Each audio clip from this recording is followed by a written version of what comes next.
বলেছেন যে আপনার কেবল 7 দিন হয়েছে, অনেক কিছু যেন আমরা এক্সপেক্ট না করি, বাট এই 7 দিনের মধ্যে একটা স্টেডিয়ামের কার্যক্রম যেটা নিয়ে তর্ক আলোচনা বিতর্ক রয়েছে এটা আপনি অফ করে রেখেছেন আপনার বোর্ড। এই 7 দিনের মধ্যে ইন্টারন্যাশনাল অডিটের আপনারা ব্যবস্থা করেছেন, খুবই ভালো উদ্যোগ। এখনো করি নাই, আমরা চিন্তা করছি করব। এই 7 দিনের মধ্যে বাংলাদেশ দলকে যারা ডিস্টার্ব করে তাদের ব্যাপারে ওপেন স্পিচ দেওয়ার ক্ষেত্রে বা তাদের অ্যাকশনটা কি তাদের ব্যাপারে, যেমন 7 দিনের মধ্যে বিসিবি বদলে গেছে, কিন্তু আপনি যখন বলেছেন আপনি 7 দিনের মধ্যে দায়িত্ব নিয়েছেন মানে বিসিবি বদলে গেছে, সেই জায়গায় কোচিং স্টাফের এমন কিছু সদস্য যাদের কারণে রানিং সিরিজের মাঝখানে একজন ক্যাপ্টেন পদত্যাগ করতে বাধ্য হয়, এই ঘটনা আমরা দেখেছি।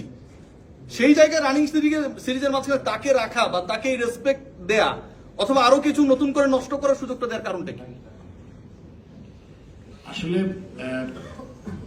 ইয়াসাদ, আমি যেটা বলতে চাচ্ছি, যেটা আসলে প্রথম কথা বলেছি যে সিরিজটা শেষ হোক, বিকজ আমাদের খুব ভালো সম্ভাবনা আছে সিরিজটাতে, হয় জিতবো নাহলে ড্র হবে সিরিজটা। সেটা কিন্তু ওভারসিজ খুব বেশি সিরিজ আমরা করিনি। আপনার কি মনে হয় না যে দলটা হাতুড়ু না থাকলে বেশি উদ্বুদ্ধ থাকবে, এটা বাংলাদেশের সুযোগ অনেক বেশি বেড়ে যাবে? ফারুক ভাই, আপনার কি মনে হয় না? এটা আমি তো আসলে ভোট প্রেস হিসেবে একটা উত্তর হবে, আর আমার নিজের ব্যাপারে একটা উত্তর হবে। আপনার নিজের উত্তরটা জানতে চাই, কারণ প্রত্যেকটা মানুষ তার নিজের দিয়ে তার কর্মকাণ্ড পরিচালনা করে। আসলে যখন একটা অর্গানাইজেশনের হেড হয় তখন আমি কিন্তু আবার আপনার কদিন পরে বললাম আমি স্বেচ্ছাচারী হয়ে গেছি সব